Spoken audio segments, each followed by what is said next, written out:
Welcome, welcome. Hope everyone's having a fabulous Wednesday. Let me know if you can hear and see me okay. For some reason, my computer doesn't want to connect to the Ethernet, but last time you guys said it was fine. So, not really sure how to take that. That is so odd. Let me make sure this guy is all the way plugged in. Hold on.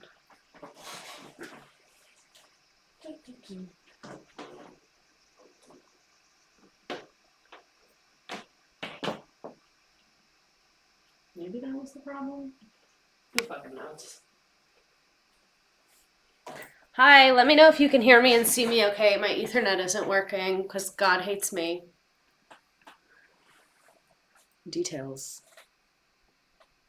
What does that even mean? We can hear you. We can see you. Okay, and it's not like buffering or glitching at all? Not that there's anything I can do. Actually, I guess I could plug it directly into the router. Hi, you look and sound great. Okay, cool. Today we're talking about Paris Hilton. Someone asked for an update on the lashes. These are Kiss Impress lashes. So the update is the last ones, I had them for about a week. And the only reason I took them off is because I just... Oh, where's the chat? That's what's missing. It's missing off this screen. Let me re-add it.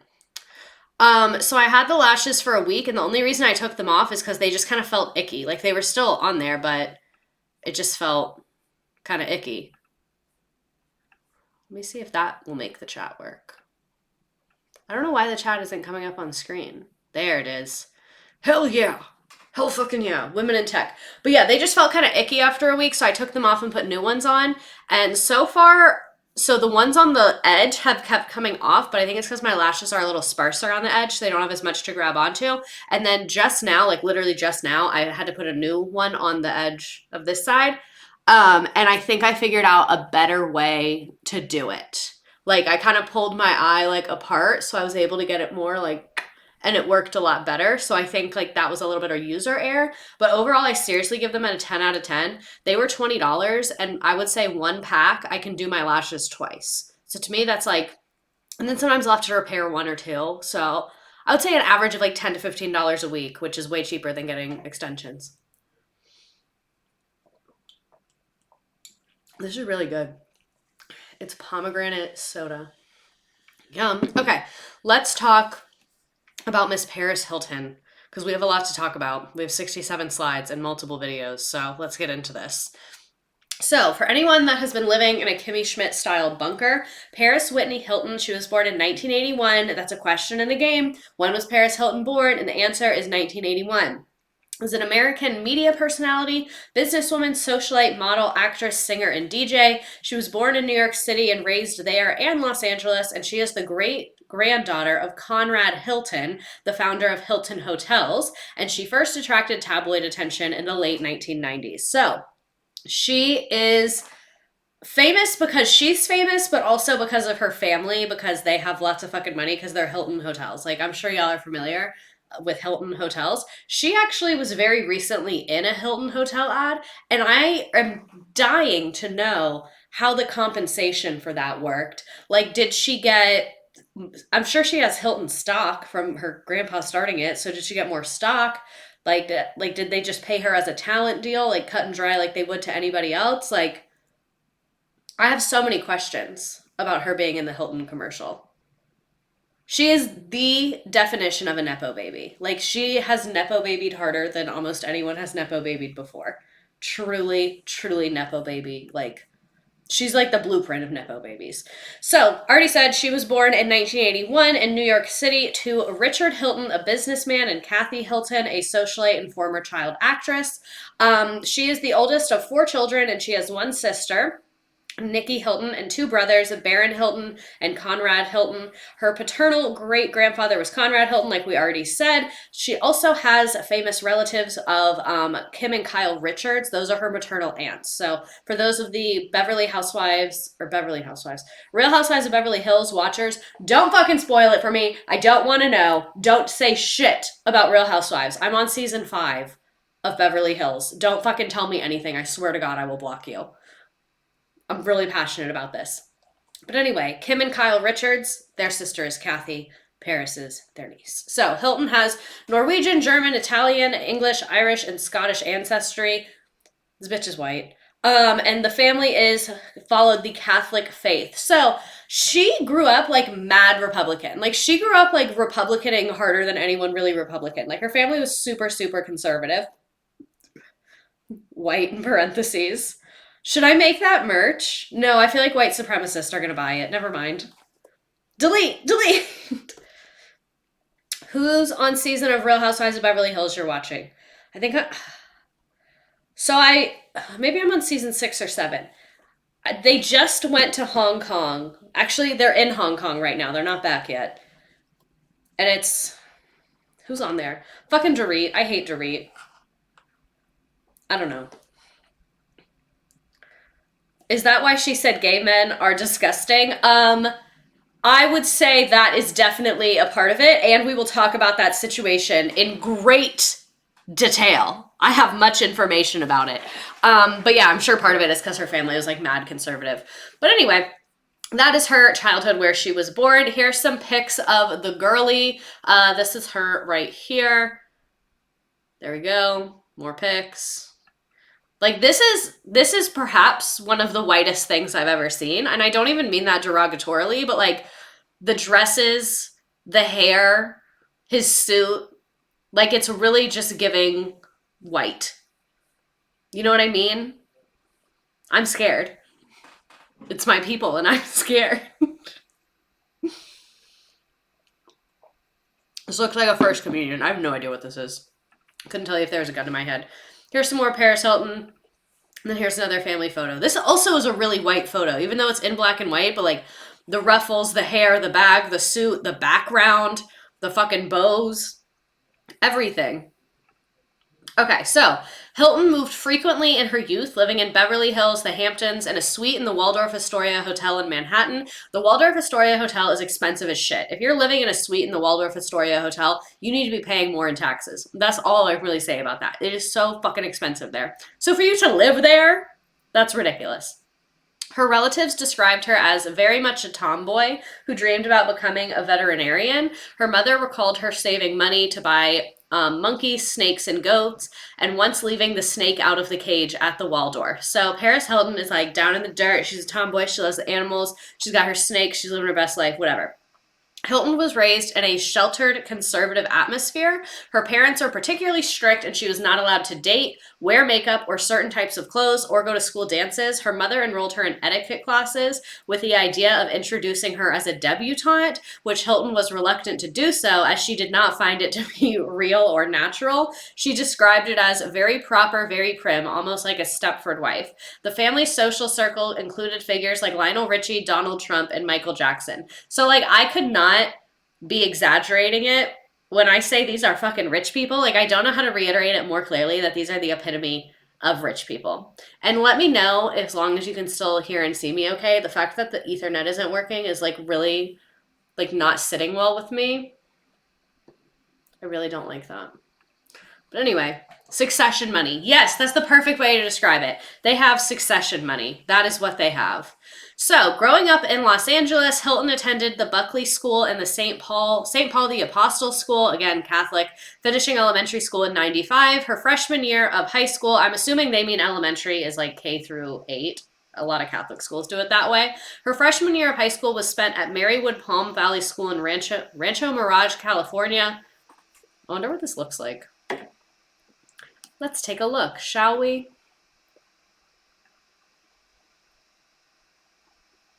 No, I don't want fucking Google Maps. I want images.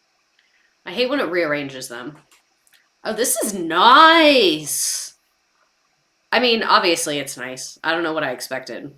But this is nice. Wow. Okay. Y'all hiring? Anyway, in 1996, Hilton and her family left California for the East Coast, and then she attended professional children's school. I don't know what the fuck that means. Professional children's school. Like, kids can be a professional at being a kid? Like, how do you fuck up being a kid? Professional children's school. Is it kids that have jobs? Like, what the fuck does that mean? Oh, it's for kids who are actors. Oh, we're stupid. Macaulay Culkin went there. I knew I had heard of this for some reason. It's just like, oh, thank you. It was from the stream we did about child actors. They bring briefcases. I like how that's what a lot of us envisioned. I was like, I literally was thinking, oh, they got kids in suits. You know what's fucking crazy to me? This blew my mind. So my boyfriend went to Catholic school, and now he doesn't wear a suit to work, but he used to. And he was like, oh, it's so crazy. I used to wear a suit every day. And I realized that he started wearing a suit when he was like 5 or 6. Like, imagine being 6 and you're in a whole suit. Like, I don't know if it's just because I went to public school, so I'm like used to wearing whatever the fuck, but like, I don't know. Just the thought of a 6-year-old waking up every day and putting on a suit is so funny to me. Because, like, you have your whole life to do that. Like, why are you doing it right now? We treat kids so shitty. Can I just say, we treat them so. The recess is such a good point. They're in it all day, too.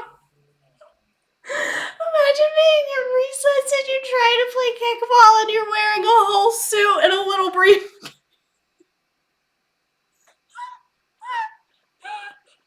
Okay, we're good. Back to Paris Hilton. So, she's the it girl. I don't care. Oh, and I forgot to read the last part. When she was in high school, she skated and played ice hockey, so that's cool. Very much an athletic queen. And she's the it girl. Like, I think we can all recognize she is gorgeous. She is drop dead gorgeous. I'm sure she's had lots of work done now, but I think she's naturally gorgeous as well. You know? You should move to LA and be a private teacher to a professional child. I could never do that. Can I just say, teaching one-on-one seems so awkward. Like, and for it to be a kid actor, I'd be like, damn, dude, like you kind of already have a career. Like, and I would be stressed about them because they're under a lot of pressure. So like they wouldn't do their work, and I'd be like, you were at work all day. Like, I get it. I would not want to do this either. Like, they'd be like, I don't want to learn history, and I'd be like, this is valid. Like, you were with grown men working all day, so I can see where this is seems trivial to you. I just could never do that. Could never do that. How am I late to this stream? I don't know. I don't know how you're late, but I know I'm disappointed. No, I'm just kidding. This is also some photos of her as a teenager. And the one on the right, she's 16, and then the one on the left, she's 15. Someone asked her ages. I don't know why the play symbol wouldn't go away. I really could not tell you. It's not even videos, so I don't know why the fuck it was there. Only a little were early in her life. Basically, her family has hella money and they're hella conservatives. Yes, hella money and hella conservative. Yes to both. So in New York City, Hilton had a rebellious youth, regularly skipping classes and sneaking out to parties. In this period, Kathy remarked, let's put it this way, it got very out of control and I was scared for her, and my husband was very scared for her. You know, all those nightclubs go on all night. Her parents eventually sent her then at 16 to a series of boarding schools for emotionally troubled teens, including Provo Canyon School, where she says she was mentally and physically abused by staff. In her documentary, This is Paris, Hilton and other former students from Provo Canyon School recall the abuses they faced, including solitary confinement, forced medication, restraint, battery, and strangulation. We are going to talk about this a lot more in detail, so I just want to put a trigger warning. I think I have one on the next slide, but just before we even get there. So again, like the reason her parents sent her is because she was drinking and partying and being out in these like late night clubs. And I try not to judge parents because I'm not a parent and I've never been a parent, and like it's just tough. It's tough to be a parent, but part of me is like, okay, but y'all were living in the Waldorf Astoria in Manhattan. Like, you could have just taken her to Utah and like gone there with her. You know what I mean? Like, I think that there could have been a lot of other solutions, and I am a lot more willing to judge them because they had all of the resources at their disposal. You know what I mean? Like, I don't think I would judge someone for sending their kids to a behavioral boarding school if this person was like working 12 hours a day, had no resources to give their kid, like had no way to help them. I'd be like, okay, I could see where you would think this is the best option, but like they really could have hired like in-home therapists. They could have hired specialists. Like they literally have all the resources in the world to deal with this. So the fact that they just shipped her away seems very telling to me. And Paris said in her documentary, I watched it on Sunday, she basically said that she felt like it was because she was bringing bad attention to the family. So they wanted to ship her away and like silence her and make her like not a thing because she was like tarnishing the reputation of the Hilton family, which makes total sense because if you're worried about tarnishing your reputation, that makes sense that they didn't hire actual experts and move and things like that because then you'd have to tell people. Like if you have people in your home, your kid is switching schools, you're doing homeschool, you have all these like you're going to all these appointments, you move to the middle of nowhere to give her like to get her away from the club scene and like just put her in a place where she can't go to clubs. Like people are going to know that something's going on with your kid if you're doing those things. So I can get where they're like, oh, we can just ship her off. And like rich people send their kids to boarding schools. No one will think anything of it. When in fact, this is not a regular boarding school. You know? The school lied and gaslit the parents a lot, but at the end of the day, how did the parents not see problems with how sketchy it all is and how violently they kidnap the kids? Exactly. Like I don't think the parents knew what a terrible thing they were doing, but I also think the thing they knew they were doing is also not good. It's not awful, but it's not good. Does that make sense? So, more about this school trigger warning again. Trigger warning: teen abuse, sexual abuse, people being awful, Provo Canyon School. So, this is quotes from her. Although Provo Canyon School marketed as itself as a premier treatment center, it was as if hell itself was on earth, Hilton said. I cried myself to sleep every single night, praying I would wake up from this nightmare. Provo Canyon School, which remains open, has faced widespread accusations of mistreatment, including beating, drugging, and sexually abusing clients, cutting them off from their families so they can't get help. Hilton broke her silence about the trauma she experienced in her documentary, This Is Paris, and led a protest calling for the school to be shut down. In her testimony, Hilton said the trauma Provo Canyon School inflicted upon her started immediately upon entering the program, and they disturb her to this day. For the past 20 years, I've had a reoccurring nightmare where I'm kidnapped in the middle of the night by two strangers, strip searched, and locked in a facility. I wish I could tell you this is just a haunting nightmare. That this haunting nightmare was just a dream, but it is not. When I was 16, two transporters woke me up in the middle of the night with handcuffs, she continued. They asked me if I wanted to go the easy way or the hard way. They carried me out of my home as I screamed at the top of my lungs for my parents' help. Hilton had previously attended two similar troubled teen industry programs and was abused at both, including being strangled by a staff member, she said. At Provo Canyon School, Hilton said she didn't breathe fresh air or see sunlight for 11 months, and she was forced to consume medication that made me feel numb and exhausted, and at least once she was put in solitary confinement for no reason. One day in isolation felt like a week, she said. That small room covered in scratch marks and smeared blood with no bathroom is one of the most vivid and traumatizing memories I've ever experienced in my life. The staff at the facility, I told y'all, this is really fucking bad. Like, this is a really fucking bad. I, like, warned you, and I know it's worse than what you thought. Same. The staff at the facility were evil, sadistic, and seemed to enjoy their power in being able to abuse children, she said. She recalled regularly seeing children be beaten, restrained, thrown at walls, strangled, and even sexually abused. There was zero privacy. Every time I would use the bathroom or take a shower, it was monitored. At 16 years old, as a child, I felt their piercing eyes staring at my naked body. I was just a kid and felt violated every single day. Hilton added that communication with family members was censored, so she could not report what was happening. So, like, this place is fucking crazy. Like, this is horror movie level crazy. Like, wild. Wild, wild, wild. What a disgusting way to treat children. Yeah, I would never talk to my parents again, too. Like, they didn't go there. Like, they're literally the Hiltons. How did they not have the resources to, like, do this? Like, they did have the resources. They just chose not to. They just chose to send their kid wherever because it was more convenient for them because she was embarrassing with her drinking and partying or whatever. So, Provo Canyon School wasn't the Hilton's first experience at treatment centers. In Paris, she recalls being sent to the now defunct CDU, a boarding school in California, Ascent, a wilderness treatment program in Montana, and then the Cascade School, also in California. But even across state lines, Provo Canyon instilled the fear in students, Hilton writes. Trust me, you do not want to get sent to Provo, one of her bunkmates at CEDU told her, Hilton writes. Bad things happen there, kids would say. At all three schools, Hilton described abuse, both mental and physical, but as she was being admitted to Provo, she was forced to undergo a full pelvic exam, which she described as a step beyond what I experienced at CDU, Ascent, and Cascade. There is no reason that needed to be done. Literally no reason.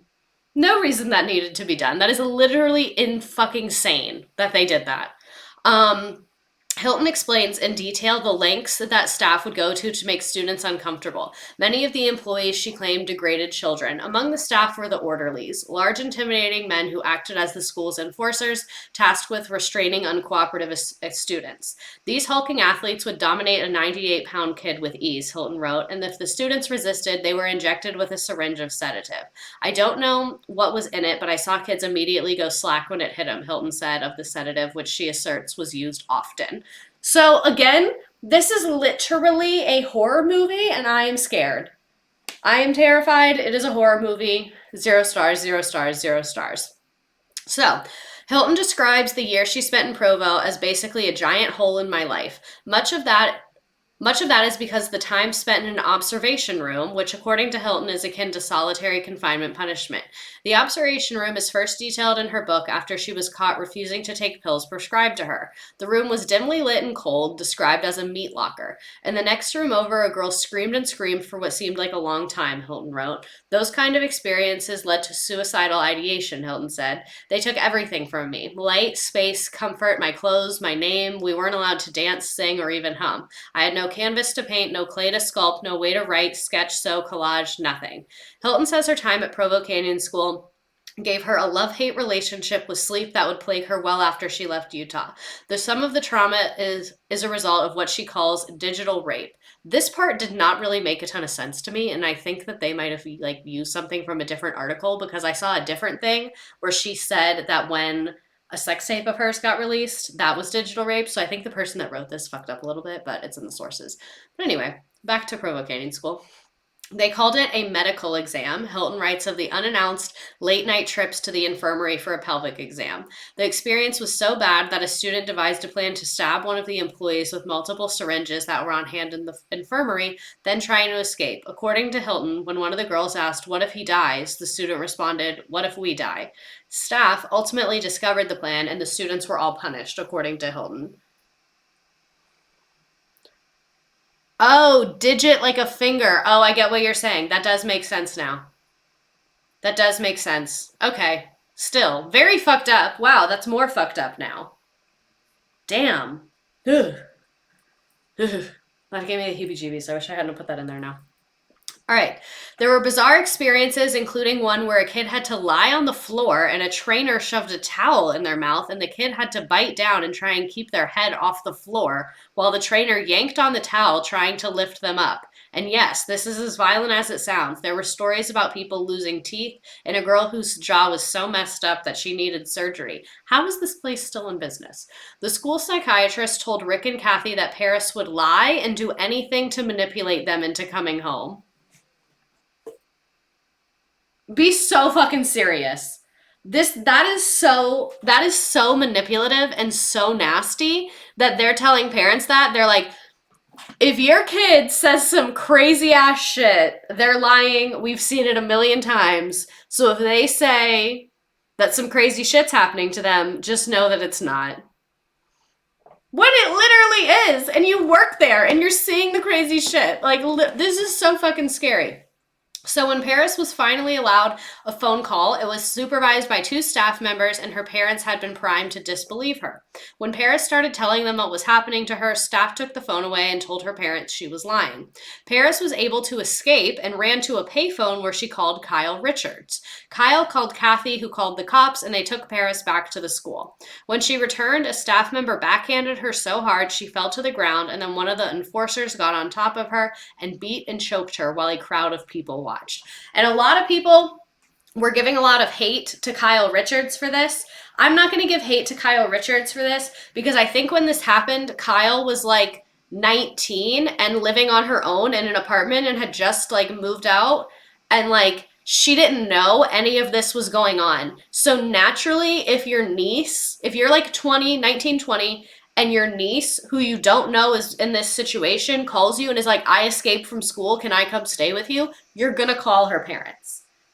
Like, that makes total sense. That's exactly what a rational person would do. And I think Kyle, like, helped her stay at a hotel for a couple hours while they waited. Like, Kyle did more than just call. I can't remember the exact story, but yeah. I just don't think it's right that Kyle gets shaded for that. So, Paris was transferred to another troubled teen program as punishment. During the transfer, she kicked a bathroom door at one of the school's staff at the San Francisco airport so that she could run away. She escaped to the downtown Hilton where she called Kathy and told her what was happening. Kathy said she could come home. Instead, Kathy called the cops and they escorted Paris back to her captors. She is so dirty for this. So she literally calls and is like, yes, you can come home, and then literally hangs up, calls the cops, and is like, this is where she's at. So I guess Kathy had told her, like, yeah, just stay there, I'll come get you, because she was at a hotel, the Hilton, naturally. And then Kathy was like, hi, police, my child is at this Hilton. Please go get her and take her back to the school. Like, ugh! Worst parent of the year. This is awful. Paris observed other students passing out while doing hard labor. If they had to go to the emergency room, they were handcuffed and the hospital staff was told not to speak to them. Students were slapped or held on the ground with staff kneeling on their necks as punishment for asking questions. If this sounds dangerous, it was. In 2000, a student died after a staff member kneeled on their neck for 45 minutes. A student also died from forced labor, and in one incident, staff thought a student was faking a heat stroke and they watched him lay motionless on the ground for 10 minutes before they checked for a pulse. Autopsies of dead students found them covered in bruises from the constant forced labor and beatings. Like, literally, what the fuck is happening here? Like, how has no government entity intervened? And how do they explain the deaths to the parents? And, like, how do they not have lawsuits out the fucking wazoo? This is crazy. Crazy. Yes, we did talk about Kyle. This is wild. I told y'all that this was fucking wild. I work with trauma and this is a lot. It is a lot. We're almost done now. I may have put too much detail in this. Sorry about that. Back at the camp, they made everyone sit on logs, strip search, cavity examination. One of the guys who always watched me during soap and bucket time said, now you're going to see what happens when you run away. The creepy way he was smiling, I thought he was going to rape me right there in front of everyone. Thank God he just beat the shit out of us. This is what Paris said about this experience. Hella contracts that the parents have to sign, probably. Exactly. And that's, again, to point out how terrible Paris Hilton's parents are. Y'all have so many lawyers. You didn't have anyone fucking read that? Like, if a parent who, like, has no legal education and no access to a lawyer signs some shit they shouldn't have, I'm gonna be pretty forgiving. But if you're the Hiltons and you did not have your family lawyer look that over, and I think, yes, I think they do make the parents sign over guardianship. That's what I was thinking with the hospital, because you, like, they have to have the parents at the hospital. Obviously, the ER, they'll take the kid, but the parents have to be called. They won't just, like, do shit without the parents being there. So, yeah, like, I'm so sorry if you can hear my boyfriend yelling at his fake war. Disgusting. Her parents are idiots, or they hate her, or both. That's my theory. Where was I? Paris finally got out of the troubled teen system a few weeks before she turned 18. So that means she was in the troubled teen system. She started when she was 16, left right before she was 18. So like about a year and a half, I think. After her family visited for Christmas, she was able to tell Rick Hilton that when she turned 18, she left. And when she turned 18 and she left, she was going straight to the Wall Street Journal to tell them everything that happened to her. Her parents said they thought nothing bad could be happening at the schools because they were paying so much money for it.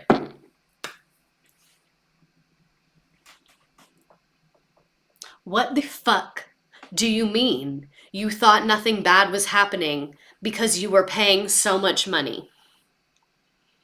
The fact that she did not attempt to kill her father in that moment really says a lot about her character. I would have never forgiven them, and I wouldn't care if they didn't truly know what happened and went on. She asked for help and told them what was happening, and they sent her back. No, literally. And the school was like, she's lying. Kids are liars. We know every kid, and they are all liars. So, she's 18, super fucking traumatized, obviously. Like, literally, like, Like, her parents should have to answer to this in court. Like, this should be so punishable. This is crazy that you could fuck up being a parent this hard. I don't think being rich makes you a good parent, but it makes it a lot fucking easier to be a good parent. And they still fucked it up. How is her relationship with the parents now? Are they dead? They should be. So in the This Is Paris documentary, she tells her mom about some stuff that happened at the school. And her mom is like, you never told me that. And she's like, yeah, well, when I told you stuff, you didn't believe me, so I stopped telling you. Like, it seems like her relationship with her parents is existent, but very, like, layered and strange. At least from what I picked up on in the documentary. It must be so painful to be around them. No, literally, absolutely horrifying. Hate this for her. So, we'll discuss her political work more in detail later, but I wanted to tell you this right now since we were just talking about it. Tim Marshall, a spokesperson for the Universal Health Services and administrator of the school, told BuzzFeed News that the school supports the Utah bill that Paris has been working on. Marshall said that the school eliminated the use of seclusion or isolation a long time ago and does not use mechanical restraints, solitary confinement, or drugging as discipline. And the guy at the school said, we're supportive of the additional transparency the legislation requires. As always, our singular goal is patient safety. As a matter of policy and procedure, we have always operated within the requirements of our reporting obligations. But some staff members from before the school was sold remained employed under its new owners, Hilton said. So even though they sold the school and it's allegedly under new management, they still have a lot of the same staff. And Hilton said how one employee would brag to the other students that he was the one who broke Paris Hilton, was only let go the October after her documentary aired. And her documentary came out, I think, in like 2019 or 2020 or something like that. So basically, that guy was working there for like 20 years. Literally like 20 years. And it wasn't until she came out with her documentary that they were like, ooh, we gotta fire you, the one who broke Paris Hilton. At least Paris Hilton broke him. That's one plus of tonight, I guess. So the fact that we already have, like, the fact that she's already been through so much and she's only 18 years old, like, let's just take a moment. I just need to sit with that for a second. I need to lie with that for a second. I'm very unwell with that. It's really not going well for her. Like, I will say, she is the epitome of rich people can have problems. You know what I mean? How rich people are like, oh, rich people have problems too. Paris Hilton's the only one that can say that, I think. Truly. My head's been spinning this whole lesson. Exactly. It's crazy. Money can't fix that trauma. That's something that's with you for life. The body keeps score, you know what I mean? So, she attended Provo for 11 months and was released in 1999 when she turned 18. She then attended Dwight School before dropping out a few months later. Because, let's be serious, you can't go through that and then just go to geometry class. You can't go through a school behavioral center like that and then just go study for the SAT. Go write an essay. Like, the fact that she was expected to go just to school and be normal, like, oh my god. It's so bad. Like, it's literally just so fucking bad. I would not have made it out of there alive. Yeah, absolutely not. Absolutely not. She knew no one at Dwight, said her mother in an interview. While a classmate described her as sort of more sophisticated, she was different than everybody else. Yeah, because she's lived through a lifetime of trauma within a few teenage years. Stuff like this is super common in those circles. Like, in which circle? Like rich people circles? She later earned a GED certification. So we love an alternative education queen. Like, we love that representation out here. Me realizing that she was released in 1999, so all of her early 2000s partying was actually a trauma response. Hate to see it. You really do hate to see that. You know what I mean? Like, hate that for us. I can't wait till I get a new chair. Like, that is a trauma response if I have ever seen one. You know, like, that is a really, like, that, wow. Wow. You know? Very much wow. These people in the media tore her down and they really had no idea. They had no idea. Not an idea of the sort. Sending your kid away to stop her wild self only to give birth to a new monster. No, literally, that is exactly what happened. Not to call her a monster, but I think we get what we mean. So, social scene and modeling from 96 to 2000. So, like we said, even before she got shipped off to that school, she was attending nightclubs. So, when she entered New York in 96, she had a growing presence at nightclubs and high-profile events that led her to develop a reputation as a socialite, and she recalled getting offers to show up at nightclubs as early as she was 16. When she obtained counterfeit identity document in order to gain access to events. Her antics and late-night personas soon started attracting spotlights from the local tabloids. After becoming familiar with Paris and Nikki's social circle, Jason Bin, the publisher of the Hamptons magazine, said, "They're little stars, they've become names. To them, it's like a job. I believe they wake up every morning and say, okay, where am I supposed to be tonight?" That lifestyle conflicted with her family's conservative background and proved too rebellious for the young Paris, who, like we said, sent her to boarding schools till she was 18, and then she resumed public appearance pretty much immediately afterwards by attending the New York City premiere of Cruel Intentions in March 1999 with Nikki. Imagine using a fake ID as a famous person, because what do you do? Imagine being the bouncer. You just have to be like, all right, for sure. Like... Absolutely. For sure, for sure, for sure. Like, that's the only choice that you have. I like the people I lived with had in-law connections with the family that rhymes with rack bug. And they said they would have gotten followed, that they would have people followed all the time. Oh, spooky. Paris should hire assassins for her parents. Stop. We're not condoning violence. We're not condoning violence. So now that she's back in New York, she's doing club appearances again.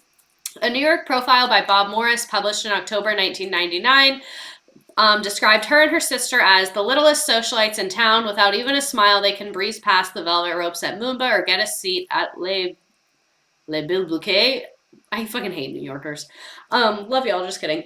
Businessman George Maloof Jr., Adrian Maloof's father, I think? I don't know. Flew Hilton in his private jet and paid for her to attend an address made of $1 million poker chips. $1 million worth of poker chips at the Palms Casino Resort opening in Las Vegas 2001.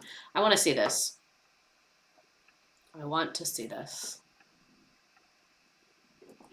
I'm going to find a picture for you. See, this is why I want the new computer, so that I can do shit like this. You know what I mean? Oh, this is kind of cool. So it's her dress is literally made of the poker chips. So it's $1 million worth of poker chips. But I think some poker chips, like, look, there's not even that many of them on there. I don't think it would be too heavy. It would be heavy, but, like, I don't think it'd be any heavier than, like, a corset. You know what I mean? But anyway, this is why I want the new computer, so that we can do more in-the-moment things like that without my computer sounding like it's about to launch off into the universe. So to anyone who has gifted me a few dollars towards my computer fund, thank you very, very much. If you would like to gift a few dollars towards my computer fund, we're at 69% today. I'm a little upset no one has made a 69 joke yet. If we could all just pause and take a moment to laugh at 69%, that is a very large realm of the way there, so I appreciate everybody who has gifted to this fund. Oh, you did when we first started? Thank you. So if you would like to, you can scan that QR code for my Venmo or send it, at name is redacted_parking lot. Please include the word gift in the what's it for line so that I do not go to IRS prison. I greatly, greatly, greatly, greatly appreciate that. Mwah. Thank you. Appreciate anyone who would like to throw a couple dollars towards my stream so that it can get better and better and, you know, all the things. So anyway, inspired by designers Patricia Field and Betsy Johnson, Hilton decided to pursue modeling, signing with Donald Trump's agency, T Management, at age 19. Imagine you got traumatized at Provo Canyon School and then Donald Trump is your manager. Ah! Ah! I'm sure he wasn't actually managing her and she probably had someone like competent and not evil, hopefully, but still, jump scare. Red flags do not stop coming. This is red flag city tonight. She modeled for Catherine Melarandro and Mark Bauer. I don't know who any of these people are. And posed alongside her sister for a David LaChapelle in a shoot that was featured in the September 2000 issue of Vanity Fair. On her persona, LaChapelle stated, Paris has charisma back then that you couldn't take your eyes off. She would giggle and laugh and be effervescent and take up a room. By 2001, Hilton had become one of the biggest stars off and on the catwalk. At New York Fashion Week, she graced an advertising campaign for Italian label Iceberg and appeared in magazines such as Vogue and FHM. In addition to modeling, she ventured to screen acting, playing an ill-fated character on the independent teen thriller Sweetie Pie, and filming a cameo appearance as herself in Zoolander. And in 2002, she was in the Honey Bunny video, played a strung-out supermodel in a 5-minute short, and starred as a socialite in a straight-to-DVD horror film 9 Lives. So she has done a little bit of acting. So here are some pictures of her from this era, just so you can see the vibes of the time. Here she is. Very thin. It's crazy to see like how women's bodies go in and out of style. It's really disturbing, and I really hate that for us. Oh, hate misogyny for us. Really hate to see it. This is the iconic photo. This is it right here. This is it right here. I wish Paris was a Bama Rush girly. Stop. Paris appears as this era of herself in the Bling Ring movie, too. Yes, we are going to talk about the Bling Ring. Apparently, this picture was kind of staged, and they all just kind of got thrown in the car together. Here's more pictures of her. Oh, that's recent. That's not what I wanted. You're in the wrong place. More pictures of her from this era. Here's a picture of her with Kim Kardashian in this era. I don't know what... They're going to clearly some themed event. Another picture of her with Kim Kardashian. Picture of her again. More paparazzi photos with Kim Kardashian. I don't know why I have so many Kim K pictures in here. The outfit. Like, this is screaming 2001. Like, it is absolutely screaming it. They do not make Nepo babies like her anymore. They really do not. Her and Kim used to clean celebs' closets together, right? No, Kim cleaned Paris's closet, is what it was, which we will discuss in depth as well. I love this outfit. If my body looked really different than it does, I would wear this all the time, personally. Here's another pic of her. The hair, the pixie cut. We love to see it. And then here's another pic of her. So, Paris Hilton getting her privacy violated, trigger warning, partner abuse. So Paris Hilton was in Australia when her manager called and broke the news that there was a 37-second clip of Paris, she was 19, circulating the internet. Now Hilton writes that she gave in to pressure when she made the infamous sex tape with her boyfriend Rick Solomon. He was 31. Jail. Prison. Death penalty. Immediately no. In an excerpt, Paris the Memoir, the heiress reveals details about what led up to the 2003 sex tape. Her boyfriend, an American poker player Solomon, repeatedly broached the idea of filming the two having sex, and Hilton finally gave in. She said, I don't remember much about the night. He wanted to make a videotape while we made love, she wrote in an excerpt published by the London Times. He had said it was something he did with other women, but I felt a bit weird and uncomfortable about it. I always told him, I can't, it's too embarrassing. He kept pushing, I kept making excuses. He promised her that the tape would just be for the two of them and that no one would ever see it. And then he told me if I wouldn't do it, he could easily find someone who would. Men deserve nothing. Nothing. Nothing. Jesus Christ. Tomatoes. Tomatoes. I'm throwing tomatoes. Ugh. Ugh. You know that tweet that says men should be in prison and then they should have to earn their way out of it? Yeah. I want to say so much more, but I keep getting banned for hate speech on TikTok. I could easily find someone else to do it. Clap if he should suffer. Ugh. Ugh. Ugh. Trigger warning men. He's not in jail right now, not that I'm aware of. And that was the worst thing I could think of, to be dumped by this grown man because I was a stupid kid who didn't know how to play grown-up games. Oh my God. Like, why are they like this? Like, what happened? Is it hate speech if it's literally true? That's what I'm fucking saying. Like, oh my God. Hilton wrote in her memoir that she wanted to be alive in a sensual way and that she wanted to experience intimacy. She had struggled with her sexuality since suffering abuse as a young teen and found it difficult to enjoy sex and to feel comfortable in her own skin. I wasn't capable of the level of trust it required to make a videotape like that. I had to drink myself silly. Quaaludes helped, but I did it. I have to own that. I knew what he wanted and I went with it. Suffer, suffer, suffer, suffer, suffer. And again, this is literally, she's 19. This is 1 year out. 1 year out from that trauma. Here we go again. Here we go again. I hate everything about this. The leaked clip from that night with Salaman was everywhere, and there were rumors that the clip was essentially a trailer for a forthcoming full-length release. The world thinks of me as a sex symbol, and I'm here for that because symbol literally means icon. But when people saw that sex tape, they didn't say icon, they said slut, they said whore.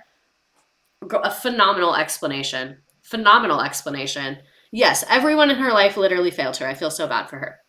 I felt like my life was over, and in many ways it was. Certainly the career I had envisioned was no longer possible. The Simple Life star also insisted that she would never be involved in the production or distribution of an amateur teen porn video, before adding that if she had been involved, the lighting would have been better. That's funny. I think that is the best response to your sex tape getting leaked. Being like, if I did that on purpose, it would have looked better. Thanks. Because no matter how it looked, that's still funny. You know? Clap back, like, insult the production quality. When they go low, we go lower. You know? Take them down. Also a pretty good argument. Exactly. She should be a lawyer. I don't know why Kim K is trying to be a lawyer. It should be Paris Hilton. I say let him die. Also, I cropped this photo as much as I could to protect her privacy, so I figured her back was not that scandalous, but I cropped everything else out for... You know, she didn't sign up for this. So that's what he looks like. He looks like a terrible man. He looks sleazy. He looks slimy. He looks greasy. He looks like he would fuck you over. And he also looks like if you asked him to read in front of the class, he would fake having to go to the bathroom. I do not think he is capable of reading an 8th grade level passage in front of others.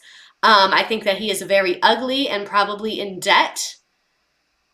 I would guess he is not doing well because he had to exploit a 19-year-old. Generally, that is not a sign of men at the peak of their success. Boo, boo, boo, boo. The way I knew he would look like. So predictable. So, international stardom. So, Hilton's breakout came in 2003 when she starred with her childhood friend and socialite counterpart Nicole Richie in the series The Simple Life, in which they lived for a month with a family in the rural community of Altus, Arkansas. The series premiered December 2nd, 2003, shortly after the leak of Hilton's sex tape, and was a ratings success. The first episode attracted 13 million viewers, increasing Fox adult 18 to 49 rating by 79%, so literally popped the fuck off. The high viewership was attributed to the exposure Hilton received for the homemade tape, while she became known for her on-screen dumb blonde persona. She is an actress. Remember, that is not her real personality. So we're going to watch some of the most iconic and funny moments from The Simple Life. If you are watching this on the YouTube, it is probably about to get cut out for copyright. And I don't think I watched this in advance, so really sorry if something doesn't age well. We probably won't watch the whole thing.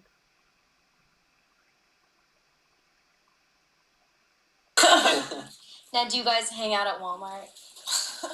What? I've always heard that people hang out at Walmart. Why? I don't know. What is Walmart? Just like they sell wall stuff? No. What is it? It's like, I've never seen it. It's like Costco or like Save On. Hang out there? In the South, people hang out there. Don't have that bad. I'm so hungry right now. Tell your grandsons we're in town. We're single and we're here for 5 weeks. And we're bored. Very bored and horny. Laughing. This is like the equivalent of when your student makes an inappropriate joke that's really funny and you're laughing and you're like, don't do that. Don't do that. So? You guys kiss on the lips. You give him a kiss on the lips, I'll give you a kiss on the lips. The way she just got two guys to kiss in front of everybody. Can I kiss my butt? Yeah, hold up. Give me that dog.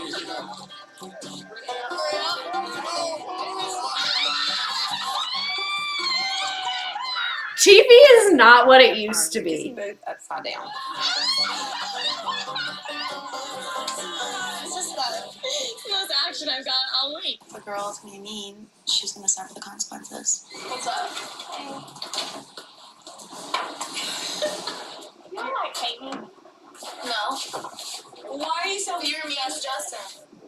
I know I was kind of mean the first time, but I thought the second time that it was mutual. It's mutual now. He hates you. He's already made out with like 4 other girls. And me and Paris.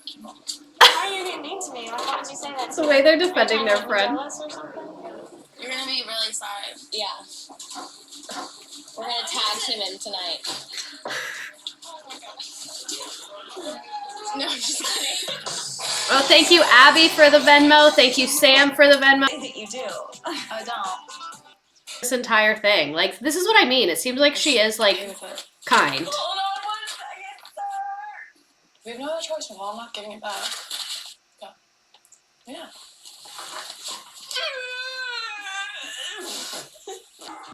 Like, they're literally just two besties having a great time. I'm so glad we had that intermission to watch that show.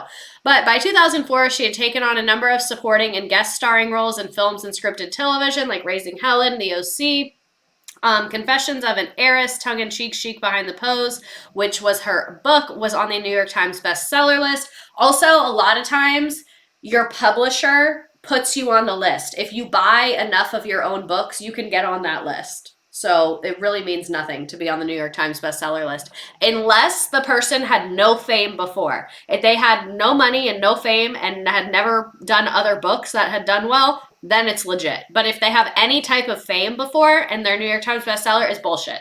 Just so you know. Yeah, they just buy. There's like a certain number of books you have to buy. I don't remember the number, but your publisher buys that amount so they can put New York Times bestseller as marketing. Fun fact. Fun fact of that. Where was I? She introduced a lifestyle brand with a purse collection for the Japanese label Samantha Thavaza, and then a jewelry line sold on Amazon, as well as a perfume line by Parlux Fragrances, originally planned for a small release. High demand for her first fragrance led to increased availability by December 2004. One thing about Paris Hilton, she makes money off her fucking fragrances. Its introduction was followed by a 47% increase in Parlux sales, primarily of the Hilton branded perfume. After its success, Parlux released numerous more perfumes with her name, including fragrances for men. Stassi got on the list that way. That's funny. So, February, I keep burping because of this drink, but it's really good. February 2005, Hilton hosted NBC's SNL with Keon? I don't know who that is. As the musical guest, and in May, the slasher film House of Wax, her first major film, was released to theaters with mixed reviews. Writing for View London, Matthew Turner remarked that Hilton does better than you might expect, while TV Guide called her talentless.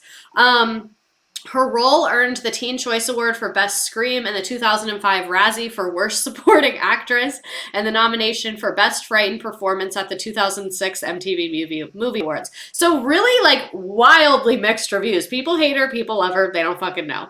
Then in May 2005, Carl Jr. aired a television advertisement promoting its spicy burger, which featured Hilton in a provocative swimsuit, soaping up a Bentley automobile and crawling all over it before taking a bite out of her burger and giving her signature phrase, "That's hot." By fall 2005, she had published her second book, Your Heiress Diary, Confess It All to Me, and introduced another fragrance called Just Me. The Simple Life was canceled by Fox after 3 seasons in 2005 because of a dispute between Hilton and Richie. Neither of them spoke publicly about their split, although they speculated they fell out after Richie showed Hilton's homemade sex tape to a group of their friends. So I don't know if that's what happened, but that's really shitty if it did. They reconciled October 2006, and after The Simple Life was canceled, other networks were interested in obtaining rights for the new season. Then, 2005, E! announced that they picked up The Simple Life, ordering the production of a 4th season and obtaining rights to repeat the first 3 seasons. Shooting for the new season began in 2006, and then the fourth season premiere was a premiere ratings success. So, I know she's rich, but I'm still impressed by all she did in the early 2000s. So that is one thing that her family says about her, is that she's a huge workaholic. Like, she never takes vacation. She never takes time off. Like, in her documentary, she was on vacation and she said it was the first not trip where she didn't do any work since she was 16. So she is very, very much a workaholic. Like, that's why she does so much, because she likes working, I guess. Which I think is also a trauma response. Like, I think I might do that too. But like, if you're always booked and you're always busy and you're always focused on like working and getting to the next level, you don't really have to think about like anything else, because you're like so focused on what you're doing, and girl bossing. No thoughts if busy, exactly. So here's some more pictures from Simple Life promos. Here's Paris and Nicole Richie, Confessions of an Heiress. This is her book. Here's her on SNL. Here's her Scream in that movie. Here's the Carl's Jr. ad. Here's another book. And then here's her with a bunch of her fragrances. I think that's more of a recent picture, though. Then she released her self-titled album, Paris, in 2006. It reached number 6 on the Billboard 200 and sold over 600,000 copies worldwide. Its lead single, Stars Are Blind, found global success. It was played on more than 125 pop stations in the US and reached top 10 in 17 countries.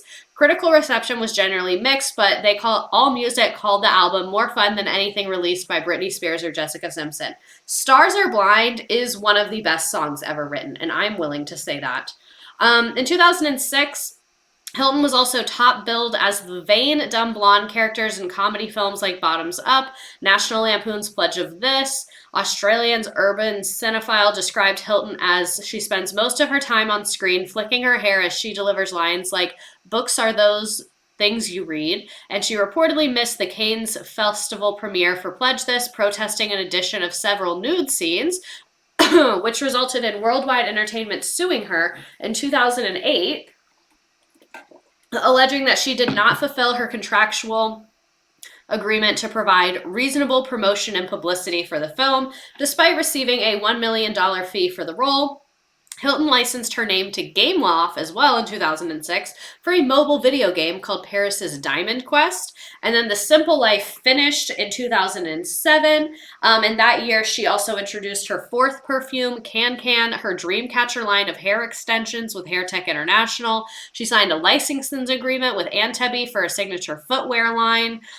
She launched a line of tops, dresses, and coats at the Kitson boutique in LA. She also posed nude, covered with gold paint, to promote Rich Prosecco, a canned version of the Italian sparkling wine. She also traveled to Germany to appear in print ads for the line and modeled for To Be Free. So like we said, she is booked and bothered.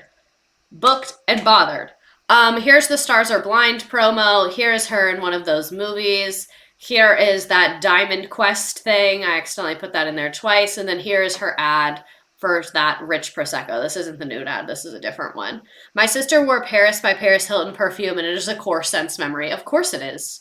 As it should be. So, side note about this time, this is when Kim Kardashian enters the chat. Before Kim K had her own series, she appeared in The Simple Life. She was Paris Hilton's like personal assistant, but Paris Hilton says that she wasn't her personal assistant. She says that she was her closet organizer, whatever the fuck that means. That doesn't seem like a full-time job. This was at like the peak of Paris's career. Apparently, the two had been friends since preschool. What this seems like to me is like, oh, my friend who's also a little bit famous, I can give her this weird half-assed job. We'll be able to hang out and both be on TV together. That'll be cool. That's what it seems like. Like, you know, rich people hire their friends to do shit for them all the time. Because, like, obviously you'd rather be hanging out with your friends than, like, some rando. So I guess, like, she was like, yeah, you can, like, help me organize my clothes and shit, and I'll pay you for that. You know? Where was I? So, Kardashian also said that Paris had a different person who was her assistant. So that really goes to show me that Kim Kardashian was not doing that much stuff. So Kim said her closet was wild. She'd have diamond necklaces shoved in a drawer and she wouldn't even know. So maybe it is a full-time job. Paris, did you clean my closet yet? Kim, I will in a few minutes. And then Paris, please don't talk to me while I'm talking. And then here's some pictures of them at various nightclubs hanging out during this time. Again, it seems like a friend nepotism, as someone in the chat put it. This picture eats hard as fuck. Like, I'm sorry. This is iconic. I'm going to print this and frame it in my bedroom. I'm actually going to do that, and I'm going to see how my boyfriend reacts. I'm going to see if he says anything about this. It's so perfect. Like, this, the Sistine Chapel could never. Like, be so serious. Oh my god, the phones? Are you joking me? The phone that Kim has, the Sidekick, I really want that phone. This is my vision.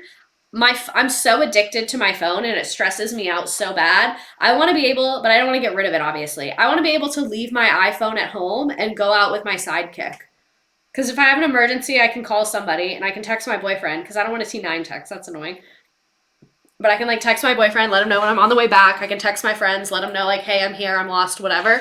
Like I can use it to get cell phone things done, you know? Also, yes, I miss Kim Kardashian's natural face. What an era. What a time. And then here's a different angle of the gold and silver. Literally so iconic. I feel like your boyfriend has posters of rock bands, so just pose it to him like that. No, he doesn't. He literally would like in his apartment, before we moved, he had like literally nothing on the walls and he was like, oh, it's a rental. And I was like, yeah, but you fucking live here. So in his office, part of like for his birthday, I got stuff for the walls because he's a Jets fan. So I got some like sportsy stuff and then like we hung up his degrees and that kind of a thing. Yeah. They were the girls. They were the it girls. So, Paris Hilton built the paparazzi gold rush. Grossman lived through the heyday of paparazzi photography. He was the man behind the rise of Just Like Us pictures in the early 2000s. Candid shots of celebrities doing mundane tasks like getting coffee, pumping gas, proved to be a hit with magazine readers. Soon, lots of outlets were publishing their own Just Like Us pictures, kicking off what's known as the industry's gold years, coinciding with the heyday of Paris Hilton, Britney Spears, and Lindsay Lohan. At the gold rush peak, the exclusive Just Like Us pictures would typically fetch between $5,000 to $10,000, and truly outrageous shots would fetch more money, like a revealing or embarrassing photo of Paris Hilton may get $50,000. So think about all of those photos we've been looking at, how much fucking money the paparazzi was making off of her. That's crazy. It is crazy how much they made off of her. And I felt like this was very low-key deep. She said, I don't even know who I am sometimes. I am always just kind of putting on this facade. I just had this plan and created this brand and persona and this character. I've been stuck with her ever since. Everyone says I'm the original influencer, but sometimes I feel like I helped create a monster. That's heavy. Like, let's sit with that for a second. Let's marinate with that for a second, because that's a lot. That's a fucking lot. Wow. Very insightful. And then in regards to her voice, people say her voice is fake. Here's a YouTube short about it. You better take a shower. We're not going out tonight. Where's the cooking room? What's professional? Turns out Paris Hilton has been fooling us over all these years. The hotel heiress has left fans baffled by using her real voice in recent interview. This is the authentic Paris now. Even your voice is not the same as what I remember. Like, just hearing you now, this is you, isn't it? Yeah, this is my real voice. That was just a character I was playing. Kathy also uses this voice sometimes. Yes, she does. The baby voice. I hate the baby voice. So, run-ins with law enforcement. On September 7th, 2006, Hilton was arrested by the LAPD, charged with driving under the influence of alcohol. This is in the game. This is in the game. With a blood alcohol content of 0.08%. I don't know what the legal limit is. In November 2006, Hilton's driver's license was suspended, and then on January 22nd, 2007, she pleaded no contest to a reckless driving charge, and her sentence was 36 months probation and a fines totaling $1,500. Then, February 27th, she was stopped for driving with a suspended license. Like, you're literally rich. You can hire a chauffeur. Like, you can hire a driver. Like, why? You can call a cab. Like, why are you driving with a suspended license? and she signed an agreement that she was not permitted to drive. The next month, she was caught driving 70 miles an hour in a 35 zone without headlights at night with a suspended license. Like, Paris, be serious. So prosecutors in the office of the LA City Attorney charged that these infractions and her failure to enroll in court-ordered alcohol education program violated her probation. Then on May 4th, 2007, Paris was sentenced by Judge Michael T. Sawyer for 45 days in jail for the probation violation. She planned to appeal the sentence, supporting an online petition created by Joshua Morales asking Florida Governor Arnold Schwarzenegger for a pardon, and then Hilton changed lawyers and dropped the plans for appeal. So, like, the petition to Arnold Schwarzenegger really fucking sent me, because that was so unnecessary. Like, you drove with a suspended license twice after getting a DUI. Like, where'd you have to go? It certainly wasn't work. Like, yeah, he was the governor of California. So here is her in her 2007 mugshot. She is kind of eating. Paris was a hot girl who wants to go fucking fast. She obviously listens to Vroom Vroom. Oh, I thought you said Florida. I'm dumb. I might have. I'm a mess, you know? So Hilton was required to grant her jail term on June 5th, 07, and entered the Century Regional Detention Facility after attending the 2007 Movie Awards on June 3rd. On June 7th, LA County Sheriff Lee Baca signed an order resentencing Hilton to 40 days of home confinement with an electronic monitoring device due to an unspecified medical condition. Baca said, "My message to those who don't like celebrities is that punishing celebrities more than the average American is not justice." So, interesting. He added that the special treatment, in a sense, appears to be because of her celebrity status. She got more time in jail, and Judge Michael Sawyer summoned her to appear in court the following morning, June 8th, since her original sentence specified imprisonment. He said no work furlough, no work release, no electric monitoring. So this judge really was like, I don't care if you're famous, you're in trouble. After the hearing, Sawyer declined a briefing in chambers by Hilton's attorney on her medical condition and sent her back to jail to serve the original 45-day sentence. When she heard the decision, Hilton shouted, "It's not right," screaming, and asked to hug her mother. I'm guessing the medical condition is probably PTSD from Provo, would be what my guess would be. So, Hilton was moved to the medical wing of the Twin Towers Correctional Facility in LA and returned to the Century Regional Detention Facility on June 13th, and she was released from jail on June 26th. Hilton was influenced by Minister Marty Angelo in jail, referring to a new beginning in an interview with a talk show host Larry King 2 days after her release, quoting from Angelo's autobiography, "Once life matters, a new beginning." So I guess she reformed herself in jail. Jail is nothing compared to Provo. And on June 9th, Angelo unsuccessfully petitioned Sawyer to let him serve the remainder of Hilton's sentence if the judge would release her to an alternative treatment program. Hilton told King during an interview that she had taken Adderall for ADHD since childhood. I don't really see how that's relevant, but all right. Did she serve the full 45 days? I don't think so. Did she? When did it say she was released?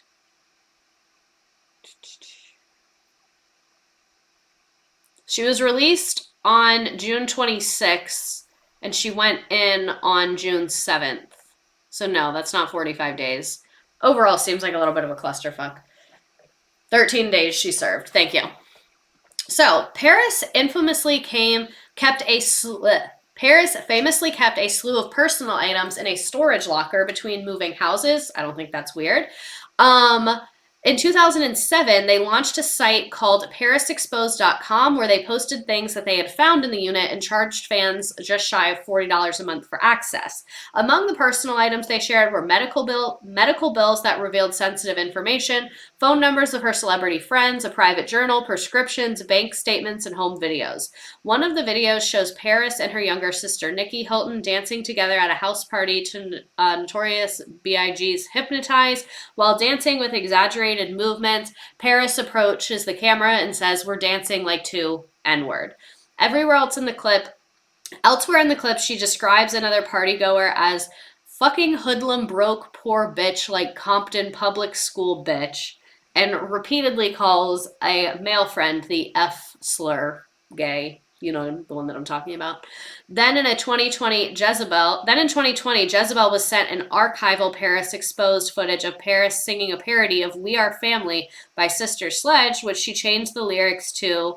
I'm not even going to read this, but y'all can read it. It's like really fucking bad. I am a fat, I don't even want to read it. Sorry, I'm not reading it. Sorry, not reading it. You can read it. Look at the screen. You can read it. I'm not reading it. It's literally just like a slur of curse words and offenses. Like, it's so fucking bad. Like, it is so fucking bad. And again, this came out in 2020, but it was filmed in like 2007. Or before 2007. We don't really know when it was filmed because it was found in 2007. So, apparently the way that this happened is that she, like, didn't pay rent on the storage thing, I don't know, but it was sold at auction for only $208, which is crazy. Because you know on Storage Wars where they pick random units, imagine you get Paris Hilton's? I would hold it for ransom, personally. I would call her and I'd be like, listen, I have a lot of tapes of you saying the N-word, so I'm gonna get fucking paid, just so you know. Thanks! That's what I would do. So the website had over $1.2 million in just 40 hours. Among its contents, we already kind of talked about this. And then the racist and homophobic slurs. And then between 2008 and 2009, Hilton's house was burglarized several times by a bling ring, a group of fashion-motivated thieves. She was the group's first and main celebrity target, with the majority of stolen property belonging to her. They reportedly burgled Hilton's residence 7 times, and it was not until nearly $2 million worth of jewelry, clothing, and cash and other items from Hilton's home that she made a report. So she was like the OG victim of the bling ring. This is what she deserves. I love a bling ring. So did she ever take accountability for those comments? Not really, like kind of, but not really. So Paris's publicist responded to those leaks in 2007. So again, I mentioned the bling ring, so it was around this time. Where was I? Paris's publicist, Elliot Mintz, responded to the leaks in 2007, telling Page Six at the time, I'm not going to make any attempt to spin this. It happened. I'm not going to deny that it happened. Each of us has used words we have regretted later. This was 6 years ago. She was 20 at the time. 20 is not an age where you, like, can't be held accountable. Like, you can be held accountable at 20. Maybe a class on the bling ring. That's a good idea. Let me write that down. Stream ideas. Bling ring. Okay. Back to Paris. So she was a young 20 years old. It was New Year's Eve. She'd obviously been drinking. She sincerely regrets using those words. She is not a racist or an anti-Semite. Okay. Interesting. But it is not just the storage locker content that paints a problematic image of the star. In fact, 3 years prior to the leak, a reporter for the Daily Mail claimed to have seen a video of Paris that has never surfaced online. Carol I. Wang has said that she was shown footage of Paris calling 2 black men dumb racial slur behind their back after they approached her and a former friend, Brandon Davis, to ask if she would model for their fashion line. Paris's reps declined to comment at the time. But 5 years later, in 2009, Mark Ebner repeated a similar story in his book, 6 Degrees of Paris Hilton. Here he recalls her calling the men dirty instead of dumb, but the rest of the encounter remains pretty much the same. At this point, Paris responded in a statement which read, I am deeply hurt by the recent reports. Anyone who knows me knows that is not me. I love everybody and not a person who discriminates against anyone ever. All right. I don't really believe that, but all right. However, the friend that she reported to be with at the time refuted what she had said, with Brandon telling the National Enquirer, she was forever using the N-word. I told her not to use it. It was offensive, but she just laughed. She's a racist plus an idiot. Oof. Oof. Oh. Ooh. He said it. He said it with his full chest. I appreciate him for that. He said, she puts down Jews and other minorities too. I'm Jewish. I found it depressing, Brandon concluded. I'd finally had enough of her attitude 6 months ago, and I finished with her. I didn't want anything to do with her. I don't need anything from her. She's no longer my friend. She is just not a nice person. Meanwhile, in 2006, LA party planner Brian Quintana was granted a restraining order against Paris after he claimed that she called him a lazy Mexican and bombarded him with abusive phone calls. Like, literally so bad. I hate when people are nuanced, right? Because like she's had so much fucked up stuff happen to her, but like also you getting the shit beat out of you as a teenager doesn't just make you racist. Like that doesn't add one. If 1 + 1 = 2 and 2 + 2 = 4, what the fuck is this? So I think she's literally just like repeating what has been told to her as a child, not to make it sound like it's not as bad, but I just mean she was born into a racist environment, and I believe is a racist person because she was in that environment. That's how racism works. Paris is is this the conservative upbringing? Exactly. So, Neil Strauss said that Paris told him in 1999 that she'd been on a date with someone from the movie Saving Private Ryan, and quotes her as saying, "We were making out, but we went somewhere and it was bright, and I saw that he was black, so I made an excuse and left." She said, "I can't stand black guys. I would never touch one. It's gross." Like, she is literally so fucking racist. Like, I don't think it's debatable at this point with the number of people that have come out and said very specific things. Paris's spokesperson denied that this happened, telling the Los Angeles Times, "These allegations are absolutely untrue and ridiculous. We have sent these claims to Ms. Hilton's lawyers to respond further. It's another example of someone making false claims for financial gain. However, it appears that no legal action was actually taken." So, interesting.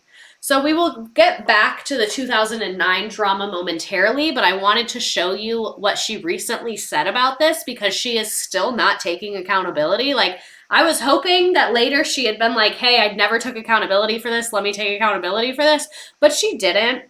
This is from February, and she blames the 2007 N-word scandal on abusive schools she attended, which I think is literally such fucking bullshit. She said, it says, Paris Hilton has justified her use of racist and homophobic slurs on being a blacked out idiot and on previous trauma she'd experienced at boarding schools.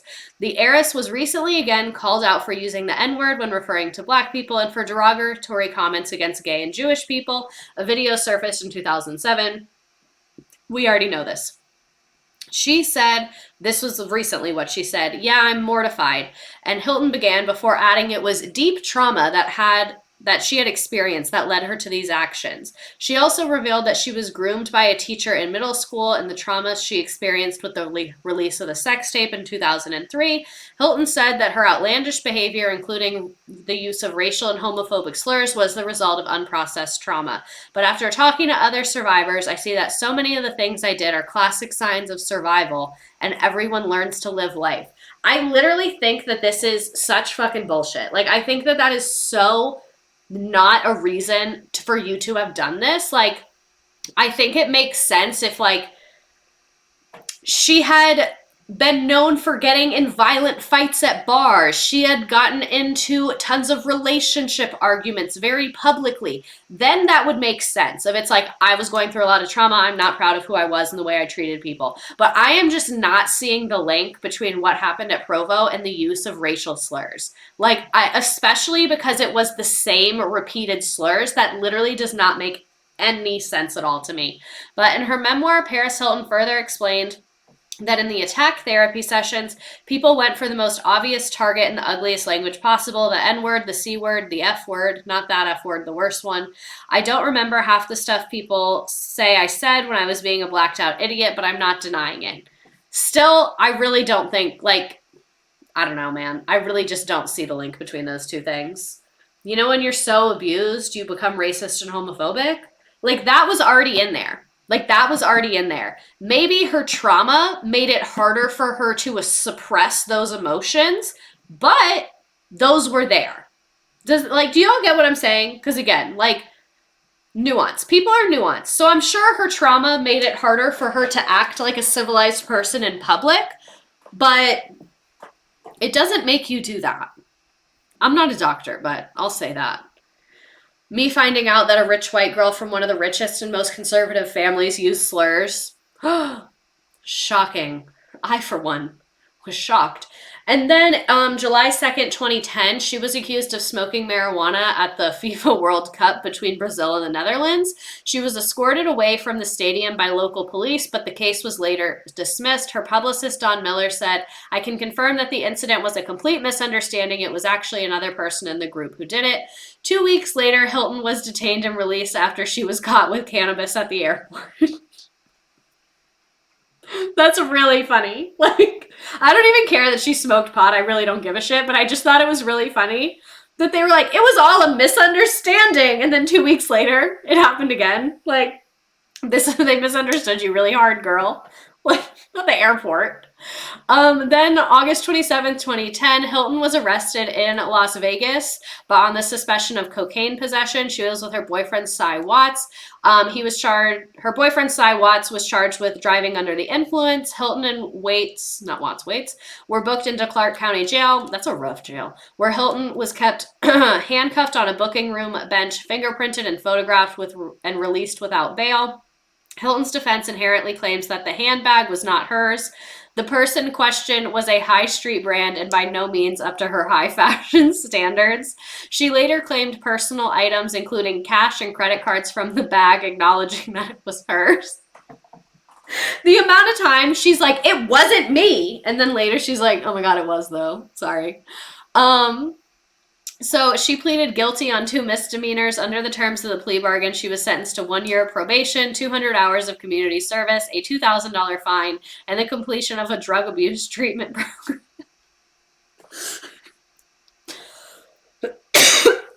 That's wild. Clark County DA David Rogers said if she was arrested for anything besides a minor traffic violation, she would spend a year in jail. There will be no discussion. The court will have no discretion. She just, like, literally fucks up all the time. I thought you said she smoked it in the airport, and I was like, oh, she's wild. No, it was in her bag, I think. Then, September 21st, 2010, on their way to a Tokyo press conference to promote fashion and fragrance lines, Hilton and her sister Nikki were stopped by immigration officers because of Hilton's drug possession conviction the previous day. Under Japan's strict drug laws, travelers convicted of a drug crime are usually denied entry into the country. Airport officials questioned Hilton for hours, and she and Nikki were detained overnight at the airport hotel. On September 22nd, Japanese authorities denied Hilton entry, and she was put on a plane back to the United States. Other stops on their Asian promotional tour were canceled due to Indonesia and Malaysia's anti-drug laws. So a lot of times when you fly to a country, even though you don't have to get a visa in advance, when you get to the airport, that's when they do your visa and, like, run your shit. So I guess when they ran her shit, they were like, you got arrested for drugs, like, fucking yesterday? Bitch, you're not fucking coming here. So then she had to cancel her promotional tour. Also, she makes a lot of money in Asia. She's very popular with her fragrances and stuff like that there. So, for further screen and business ventures, in 2008, a documentary about her was released. She starred in an MTV reality series, Paris Hilton, My New BFF, and Search for Her New Best Friend, which premiered shortly after on September 30th.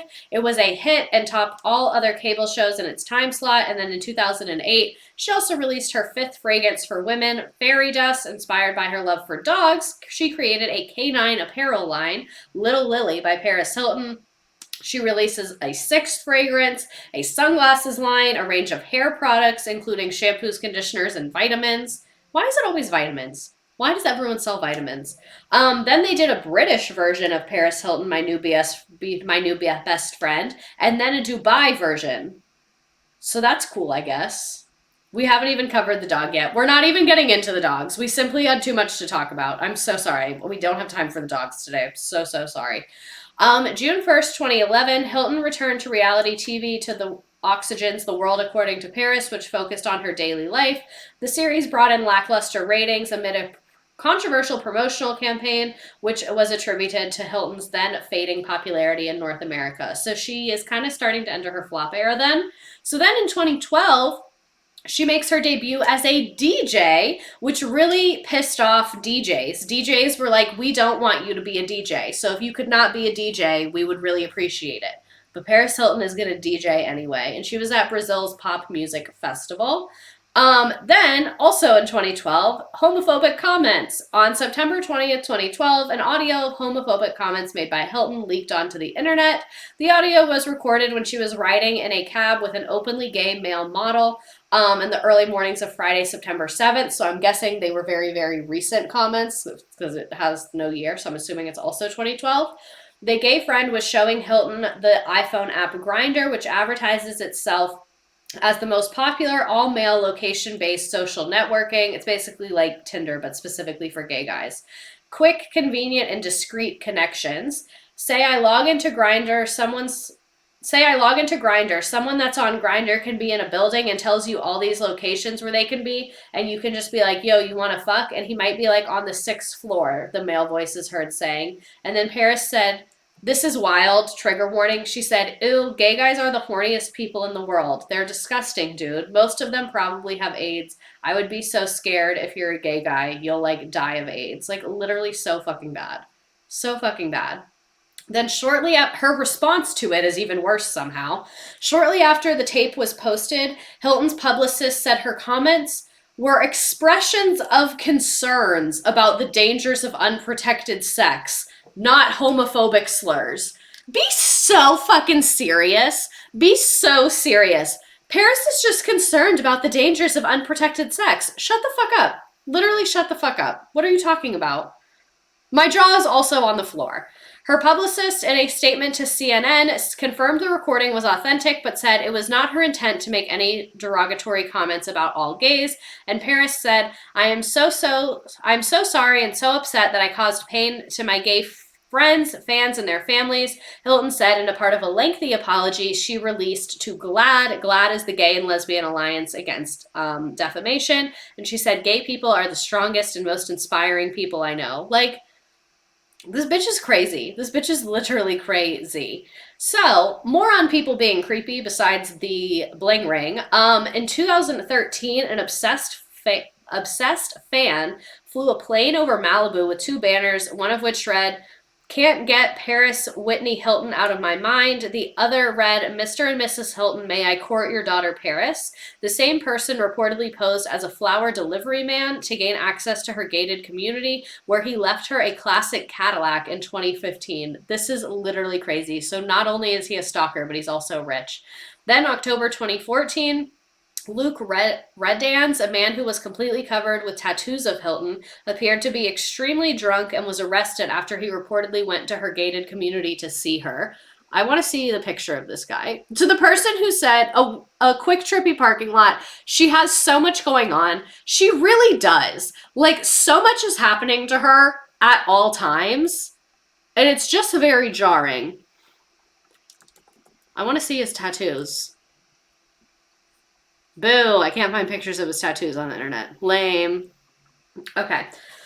Then December 2014, Hilton filed a report with the LAPD after receiving anti-Semitic messaging on social media from a man that she believed was Jewish. He threatened to rape and kill her. And then between 2015 and 2017, she was the target of an identity theft scheme by Paystar. I'm not going to try and say that last name. A woman who used Hilton's credit cards to book a party at the Hollywood Roosevelt Hotel worth around $53,000. She also pretended to be Hilton in emails to her employees, convincing them to transfer $106,000 into her account, and hacked her sister Nikki and father Rick Hilton in an attempt to gain passwords to other various accounts. She also stole nude photos of Hilton from her iCloud account. This lady was arrested in 2017 for bank fraud conspiracy and was later sentenced to 57 months in prison and ordered to pay restitution. I feel like she needs a new hobby, like knitting or meditation. Exactly. So much is happening to her at all times, and it's very, very, very jarring. Then August 2013, she was the DJ at Amnesia's weekly Foam and Diamonds party on Ibiza. The positive reaction from critics and audiences led to her contract's renewal for the subsequent 4 years. Then she won Best Breakthrough DJ Award at the DJ Awards, the NRJ DJ Awards. She became the resident DJ at Harara's Atlantic City, The Pool After Dark. In March 2014, she unveiled her first real estate project, Paris's Beach Club. What does this look like today? Did they ever do this? Oh, it has bad reviews on TripAdvisor, you guys. It's in Manila. Why is it in the Philippines? That sucks that it has bad reviews. Damn. Oh, it is in the Philippines. In July, her next single, Come Alive, was released, and she also made a cameo appearance in another Carl's Jr. commercial, paying homage to the one from about 10 years prior. To further her career as a DJ, she embarked on a summer and fall tour consisting of 13 shows in Spain, France, Portugal, South Korea, Colombia, and New Jersey. By November 2014, she became the highest paid female DJ and won Best Female DJ at the DJ Awards. In December, she worked as a DJ at the W Hotel's Art Basel parties in Miami, where she has since performed annually. Art Basel is a big fucking deal. And then March 2015, Hilton released her 19th fragrance, a limited edition of her second fragrance, Eris. And then Anna Monica Bands, a mobile gaming developer from Hong Kong, announced they had secured a license to use her name and likeness to produce more video mobile games and themes. So literally, she's doing so much all the fucking time. Her third single comes out in 2015, peaked at number 3 on the dance club charts. 2017, she walked in New York Fashion Week and Milan Fashion Week. She appeared in Demi Lovato's music video. She appeared in the Kem Petras debut single. She launched footwear and home decor lines in Mexico City. Like, this bitch be working. For April Fool's Day 2017, she appeared in a SodaStream viral campaign promoting a fictitious sparkling water product. 2018, she was described as the centerpiece of 2 projects about social media and various personalities. The Netflix documentary The American Meme premiered on Netflix after screening at the Tribeca Film Festival. This is a very good documentary, by the way. It got good reviews. I'm kind of like over talking about the details of her career, so we're going to kind of speed through this. She released another song, which peaked at 59. 2 days later, she performed as a DJ in Tomorrowland, and then her 25th fragrance came out in September of 2018. So I wanted to show you this clip I found from her documentary of her DJing because her boyfriend at the time just really pissed me off. Thank you. So I just want to show you because her boyfriend pissed me off. This is not her current husband. Please.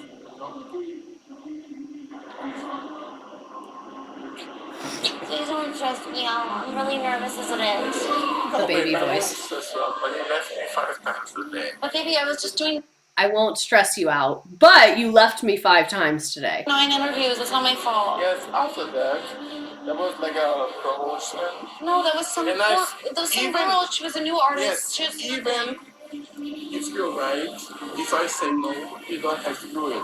I can't say no to people. Yes, No. that's what you Babe, promised that's me. why I've been in this industry for You're 20 doing years. more promotion for them like Oh, for me. honey. You're doing more promotion for them than for me. Maybe because one of us paid me millions of dollars to be here, and it's not fucking you. This does have strong 90 Day Fiancé vibes. You are so fucking right. I don't care. that He was you drunk do too. promotion Yeah, at the beginning, I don't know if you heard, she was trying to get him to drink water. about me, but it's just like you do more for them like for me. Carrying your microphone, okay? Well, I didn't even put my set together because I had no time because I've been fighting the whole time. Now? Let's go.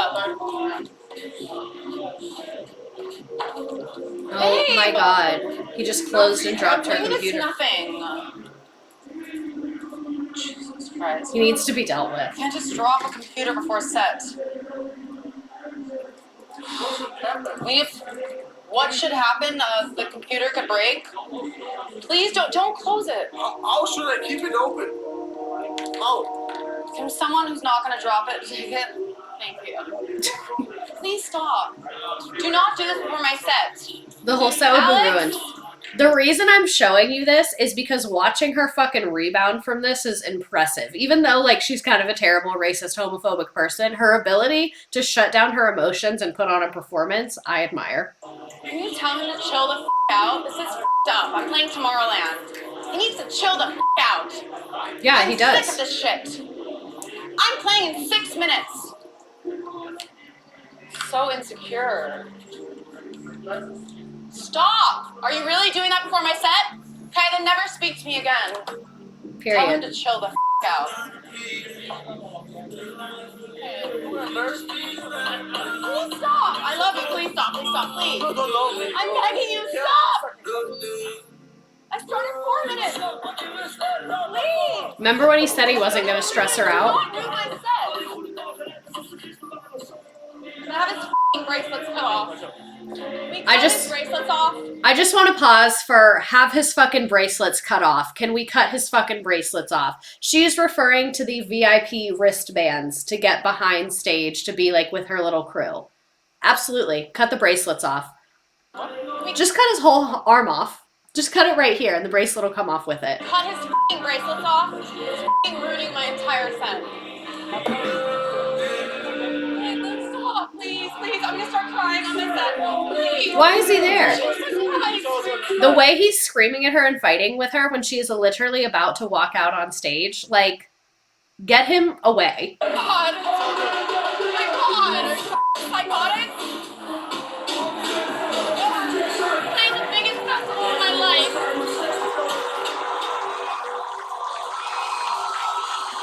Do your job. She's telling her to take him away. Exactly.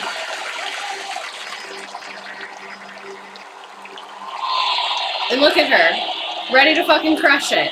Those people don't know a thing. What's up, Dojo?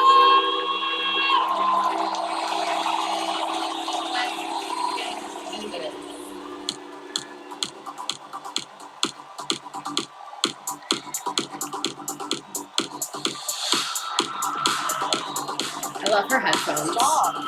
Give me a kiss right now. Don't be like that. You did this I did this? because of you. F***ing apologize.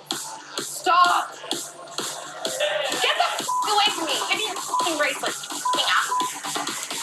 I want him out of here. He's kicked out. Done. Yeah! Get him in the van! I love when women are angry.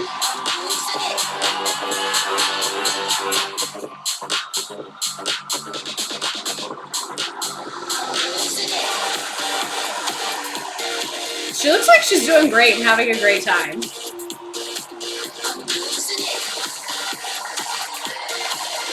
Like, the ability to just be like, compartmentalize and be like, my personal problems, we're done. I'm gonna work now. Like, wow.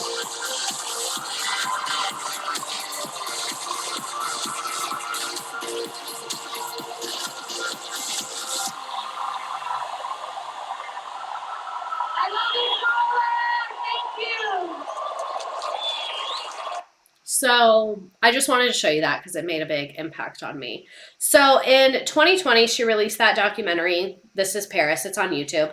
And she spoke about the abuses she endured at the school, like we talked about, prompted an increase of the interest hashtag Breaking Code Silence, a viral movement organized by people who were sent in their youth to a network of privately owned, powerfully punitive, often wilderness-based therapy programs, residential treatment centers, therapeutic boarding schools, group homes, boot camps, and faith-based academies.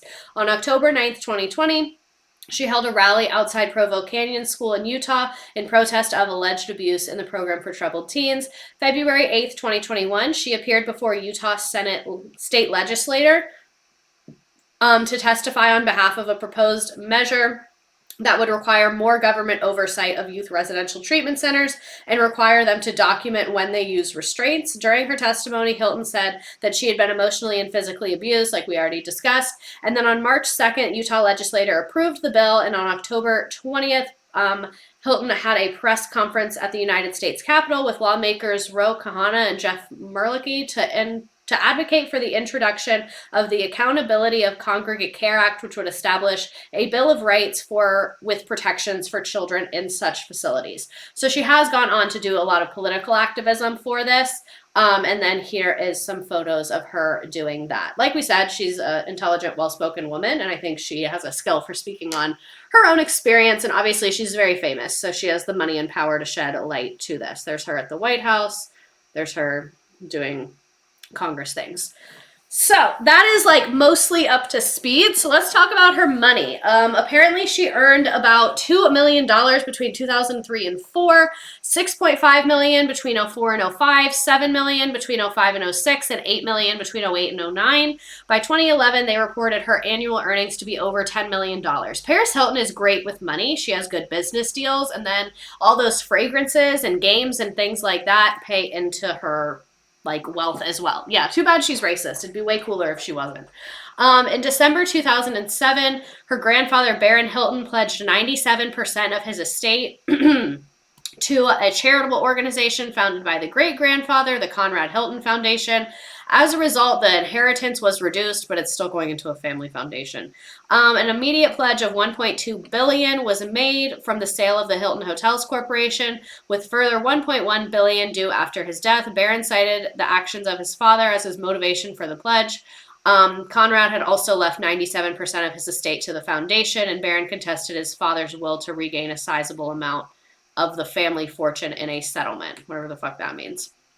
Much of Hilton's wealth comes from numerous endorsements, as well as her retail business, which includes product lines that has generated sales over $4 billion. Her regular fees for both DJing and personal appearances have gone between $250,000 to $1 million.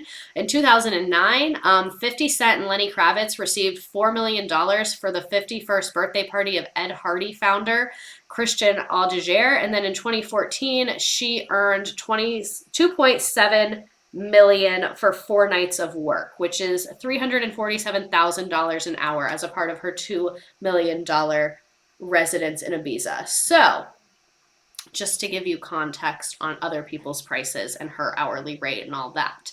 So what is she up to now? She recently welcomed her first baby via surrogate with her husband Carter. She said, "It's always been my dream to be a mother. I'm so happy that Carter and I found each other." The new mom told People exclusively, "We're so excited to start our family together, and our hearts are exploding with love for our baby boy." And then during an interview with People in December, the Love Rush fragrance founder, weird that they called her that, discussed the couple's plan to have a baby that after the pair tied the knot last year, sharing that she and Ruam, that's her Carter, her husband's last name. So they did it via IVF with a surrogate. She said, "We started going and doing it like a few months because the world was shut down. We knew we wanted to start a family, and I was like, this is perfect timing. I'm usually on a plane 250 days out of the year. Let's just get all those eggs stocked and ready. We have tons of them just waiting." So again, they used a surrogate, but they did it during COVID times. And yes, Hilton is a public company. I don't believe her family owns it anymore. And then here is the baby pic that she released. Everyone thought the fingernails were photoshopped. I agree. I think they look very, very weird. Is London Tipton a spinoff of Paris Hilton? Yes, London Tipton is like based on Paris Hilton. And then here is her and her husband and the baby in that photo as well. So here are our sources today. My brain, the This Is Paris doc on YouTube, and then a bunch of stuff like Wikipedia, Vanity Fair, BuzzFeed, Newsweek, Cheat Sheet Entertainment, People Magazine, all that kind of shit. So, what do y'all want to talk about next week? We can either do Gwyneth Paltrow or Paula Deen. I want to do the little poll thing on chat, but I forgot how to do it. No? Can't remember how to do it. Oh my god, the chat is literally so mixed. I need to do a poll. I'm sorry. I gotta figure this out. Give me 1 second. How do I do this? Like that? No. Okay, I can do the poll via Nearpod. Add activity. I hate when they do that. I can't do the poll. Give me a second to process this.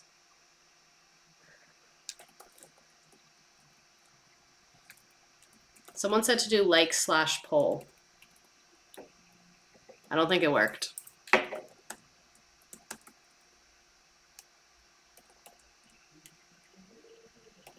gonna Google it. Can we do both? We'll probably do both eventually. Ah, thank you. Girly, we need to know who won. I really don't. Y'all are moving too fast. My brain can't process that quickly.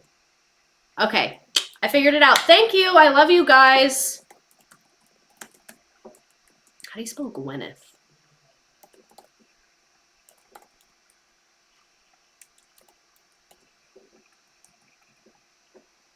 Okay, duration, we'll do 2 minutes.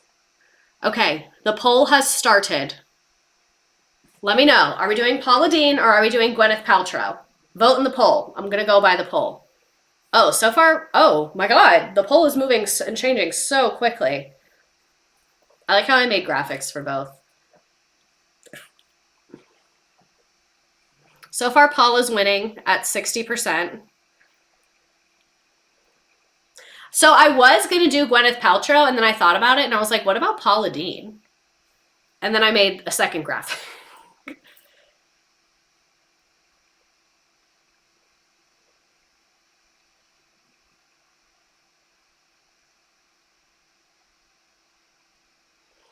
All right, looks like Paula's winning so far. We still have more time.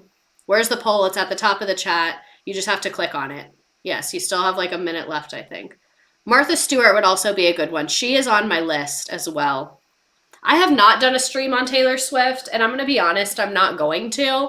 I just don't know enough, and I think that there are so many people that are more qualified to do that than me.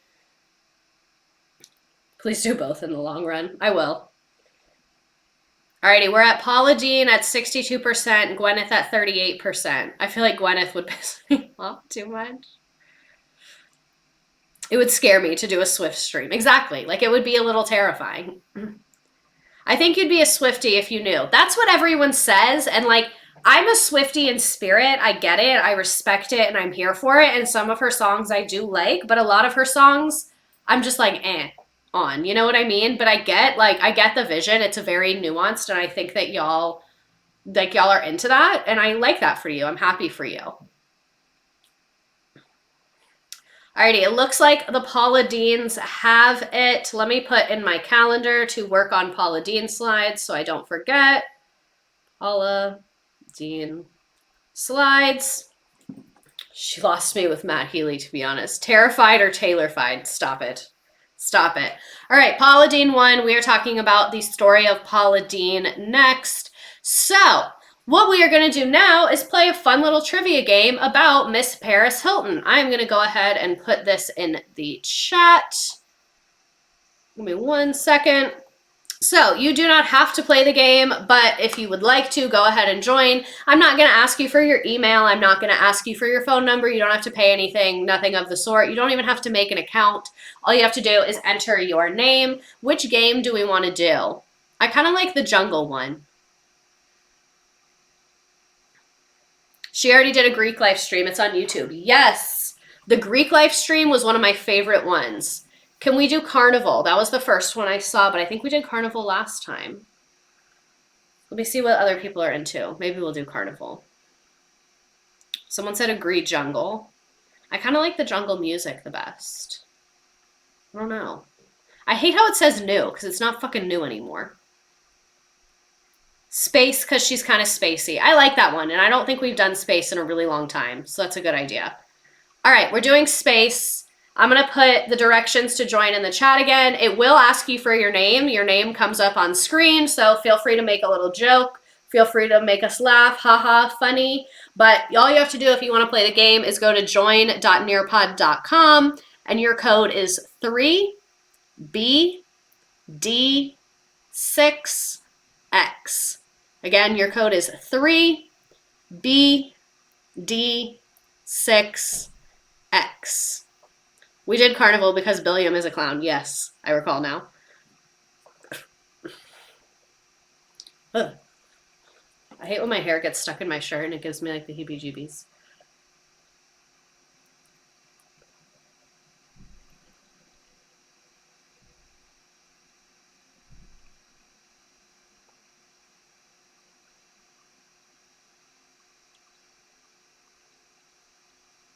Give you a couple more seconds. Oh my god, there's so many people in the game. I need to attend the streams more often. I agree. Thank you for that. FYI, I got carried away with the memes and made 4 of them. You never have to apologize for that, Lemur Banana. Alrighty. I'm going to give you a couple more seconds to join the game. I work 8 to 4 Monday, Friday. I'm taking 2 online college classes. Praying for you. Praying for you.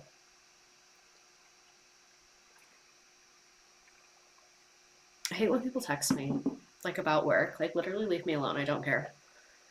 I've never played the game for real before. Oh my god. Okay, I'm gonna give you 5, 4, 3, 2, 1.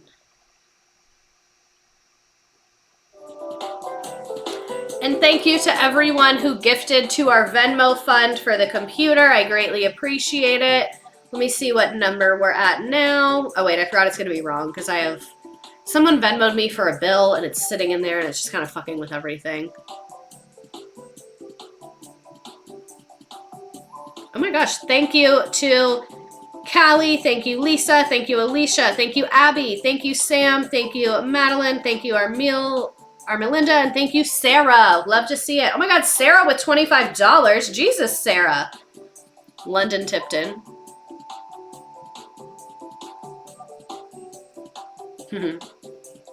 Loading. Oops. Clearly y'all can see I was moving quick. Quick with it. When was Paris born?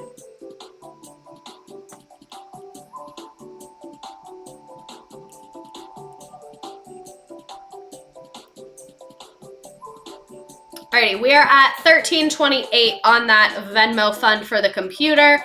Thank you, thank you, thank you. We are greatly appreciate it over here at Just Me because I have no team. It's literally just me. So, merch update. Yes, the merch update. So, the only thing I'm waiting on is my credit card because when you guys buy the merch, it charges my card. So I want to use a credit card because I don't want to accidentally overdraft my bank account and I don't have a credit card. So I applied for a credit card and I got approved. I'm just waiting for it to come in the mail.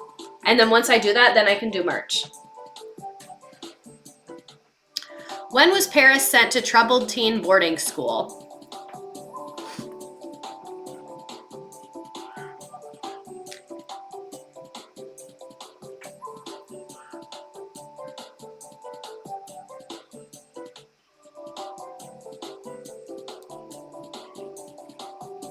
We love to see it, love to hear it. I feel like the game is moving slower than normal. Does your arm ever start to hurt really bad? Is that normal? Am I dying? 16, nice job. Most of y'all got that right. Look at y'all.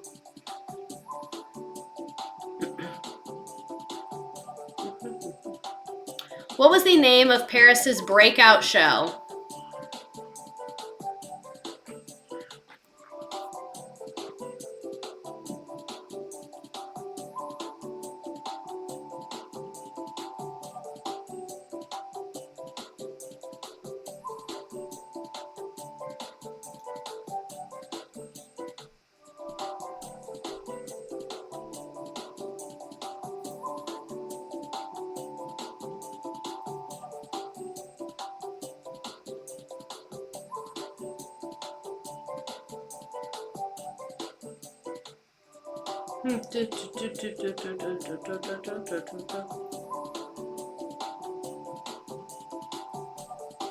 Oh my god, did y'all see Janelle Evans' son ran away because she took away his phone?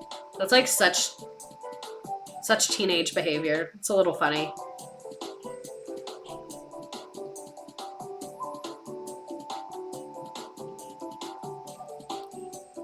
Yes, I heard. If random pains mean you're dying, I would have died 10 years ago. So what did Paris release for the first time in 2004?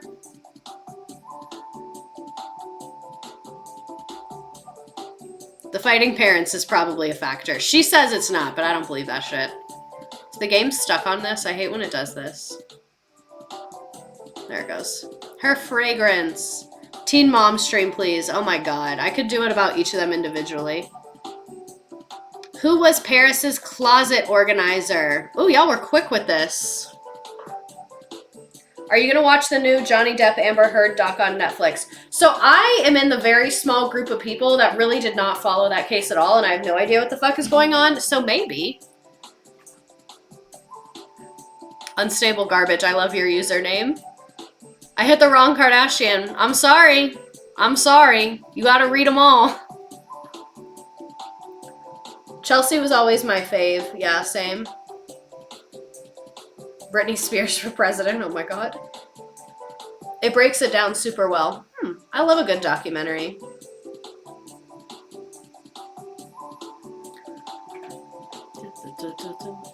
Why was Paris arrested in 2006?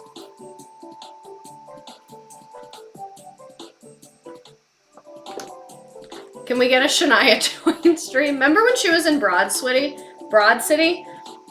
Yes, I did hear Britney's going on Oprah. Also heard she is separating from her husband.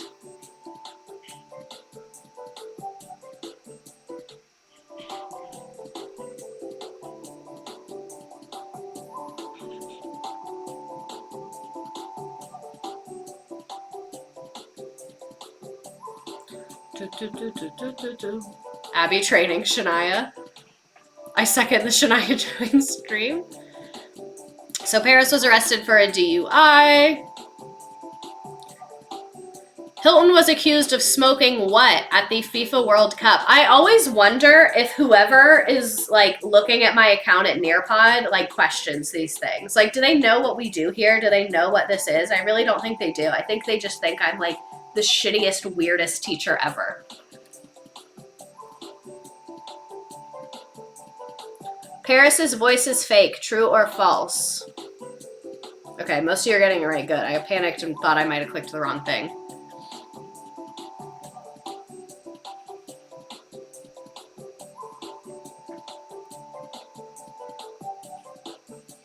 Why am I so hungry right now?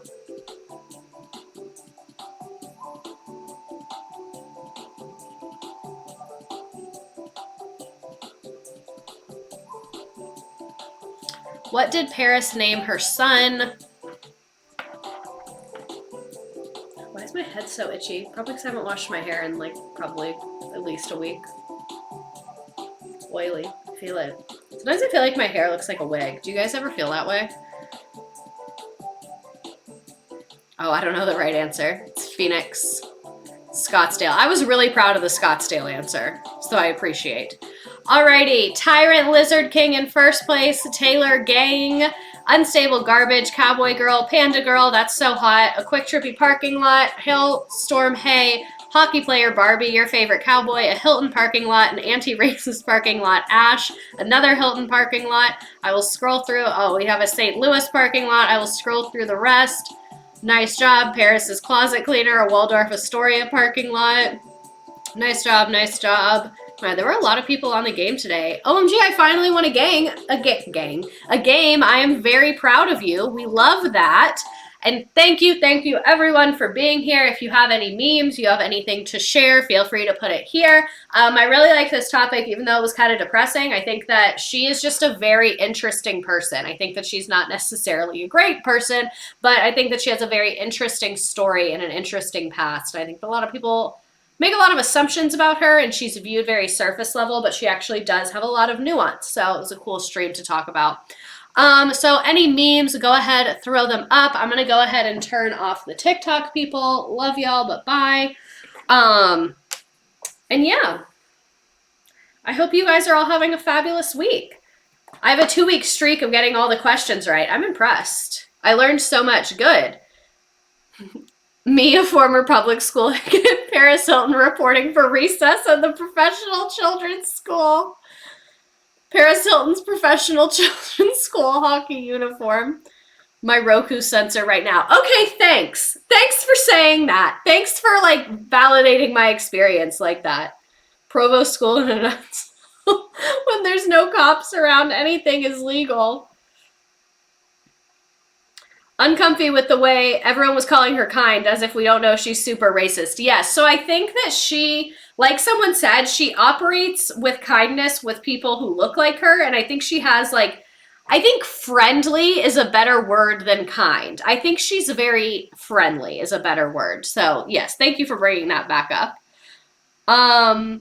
My biggest fear is to die. Horrifying. Republicans, when kids want lunch, stop being poor. So this actually, the shirt said stop being desperate, and everyone photoshopped it to stop being poor. Teachers on the first day of school, me on Monday. I want to quit the job. I hate working. This is brutal. I want to go home. What fucking sends me about the simple life is like, she had been forced to clean at these camps. Like she had done hard physical manual labor before.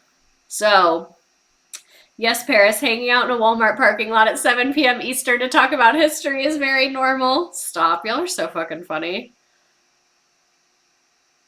I have to leave for a date soon. I hate going out with men my own age because they never pay for the Uber. Don't go out with men your own age. Go out with older ones. Would you ever do a stream on Meghan and Harry? Probably not. I don't know anything about the royal family. I've COVID for the 3rd time, so I'm missing the first week of school. My students started today without me. Oh my God, I would be so stressed out. I would be very, very stressed out about that. This looks like my daughter's teacher this year. How does that feel as a parent? As a parent, I feel like I would be like, damn. Do you want like a cigarette or a Starbucks gift card or anything? Like anything I can do to lessen the pain. Honestly, let me know if you think this would be insulting. I would give them like a $200 Teachers Pay Teachers gift card. I'd be like, get whatever the fuck you want. Like, I trust you. Have you done / will you do one on cults? I did one on the Branch Davidians, which is the Waco one. That's actually a 2-part one. That was a really intense one. When you have to hire a driver because you have a DUI, stop. My Roku right now, I'm loving the validating Rokus. Thank you. But I discovered you can order replacement strips if you go to the Roku website, and they're only $3 and they have free shipping. So I did that, and it comes with 3 of them. Have you done one on Scientology? No, because I'm a little afraid they're gonna find me. I'm gonna be honest. And I like don't even know where to start. Like I tried to, and I was like, I don't even know where to start with this. So I don't even know how I'm gonna do that. But anyway, thank you so much for being here. I'm going to go get a snack and then go to bed. I hope you have a great night. Make sure you come back next week for Paula Deen. We will be talking about Paula Deen, how she became famous, her racism, all of that stuff. This is always the highlight of my week. Thank you so much for being here. It is an honor that you guys want to spend your Wednesday night hanging out with me and listening to me squawk. So I will see you same place, same time next week.